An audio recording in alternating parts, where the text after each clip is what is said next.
Hello, hello.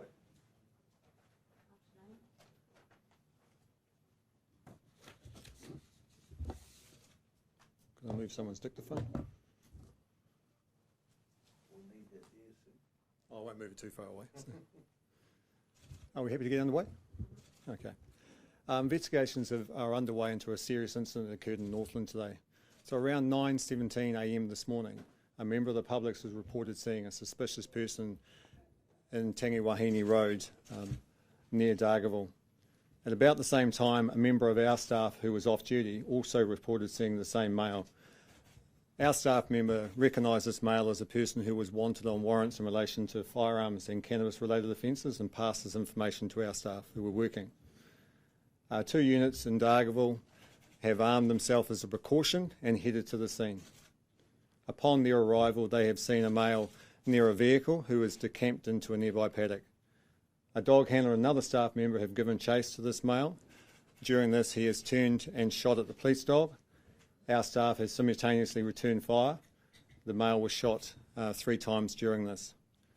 Obviously, there's a number of investigations that are underway. I can tell you that the man who was shot's condition is reported as stable, as is the dog who was shot in the altercation. Happy to take any questions about the incident, but as you are probably well aware, it's early days and there's a number of facts that we may not know or can't comment on. How many times was the dog shot and what is its name? So at this stage we believe the dog was shot at least once. We're still trying to determine that. The dog will undergo a CT scan today to determine the extent of its injuries. I can't comment on the dog's name, unfortunately. How long has it been in service for? I'm aware it's been an operational dog for some time, but I don't know the exact length of service. And how's the handler feeling after today's incident? Oh, he was shaken and obviously concerned about the welfare of the dog.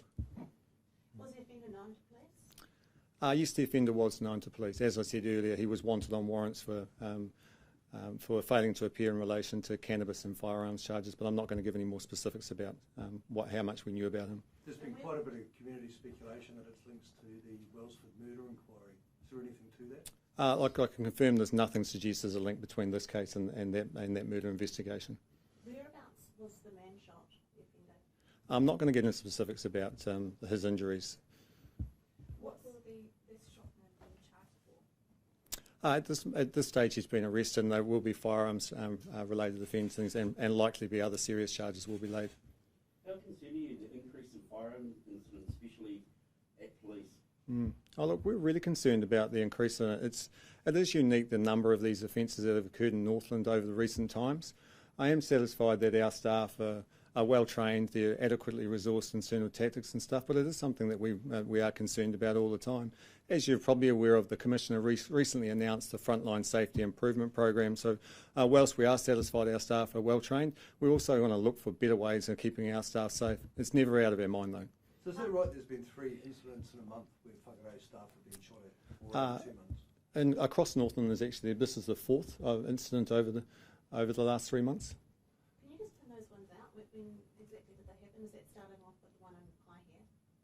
So I can't give you the exact dates and things. So we've had an incident in Puketona. There was an incident in Whangarei where a dog handler's vehicle was shot at. There was another incident in Whangarei most recently where on the back of a checkpoint that was being conducted in Otaigare, and today's incident.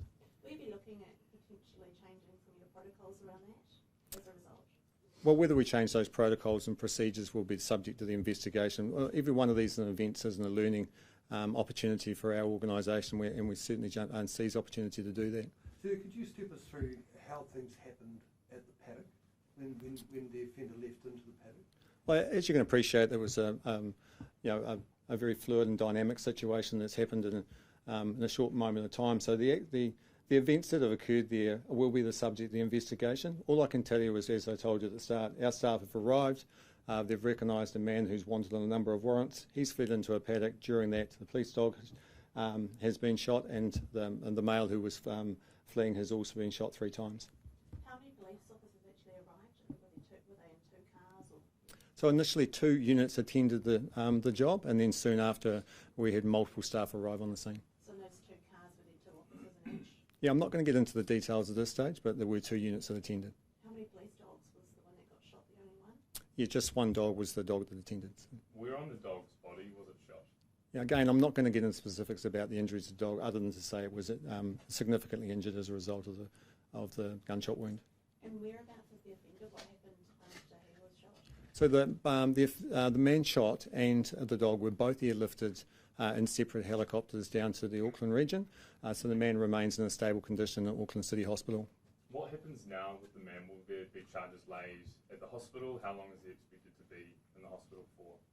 So I don't know how long he will be in the hospital for, but what I can say is that once the decisions around charging and that have been made, then there will be another process around that. Whether that occurs in the hospital or elsewhere is yet to be determined. How big an increase has there been in firearm incidents and call-outs for the AOS, the ones that we don't hear to get reported? Anecdotally would suggest that there's about 10 occasions a month where firearms are found, and that ranges from everything from a firearm found during a search warrant or on the side of a road, right through to events where firearms are being presented. So, and nationally, it would suggest that the data there isn't a significant increase in firearms being located or pointed at staff, but as you can see in Northland over the recent months, there certainly has been an increase of these directly involved around our staff. So. What firearm was used in this particular instance? So the firearm used today by the male was what we believe is it's a handgun of quite a large calibre. As in a pistol type? Yes, that's right. And did he have a licence? I don't know those details at this stage, sorry. Last question. What's happened was to the the man officers that shot this man? What's happening to them now? So our staff would, as with any event of this nature, are being spoken to by our staff. They've got support networks that are going around there, and they'll be subject to the investigations that are underway. So. Can I just ask what rank the police officers were? No, I'm not going to answer that, sorry. And Where was the man shot? I'm not going to answer those details either, sorry. What's your message to the public in Northland, with so many incidents in such a short space of time? Yes, look, our message is really, look, we really appreciate the comments and concerns that the community have had through all of these events. We've had, such overwhelming support from the community who are sickened by this as well. But I want to assure them that these are isolated incidents, and whilst they've come in recent times, that we're satisfied that they shouldn't be concerned about these events in terms of their own safety. are your staff unsettled by this? Sorry? Are your staff unsettled?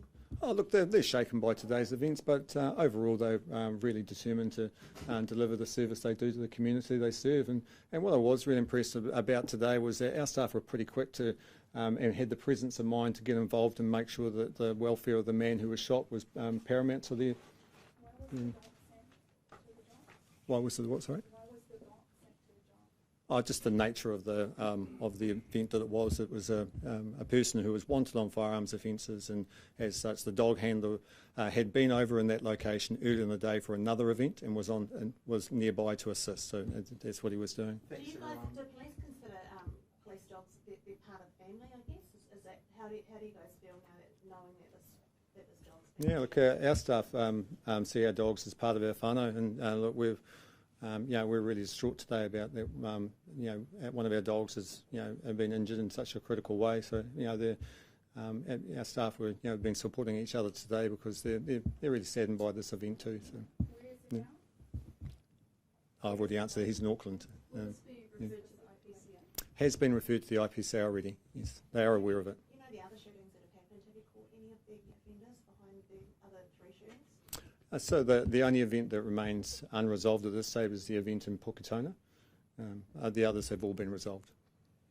Thank you, people. Thank you.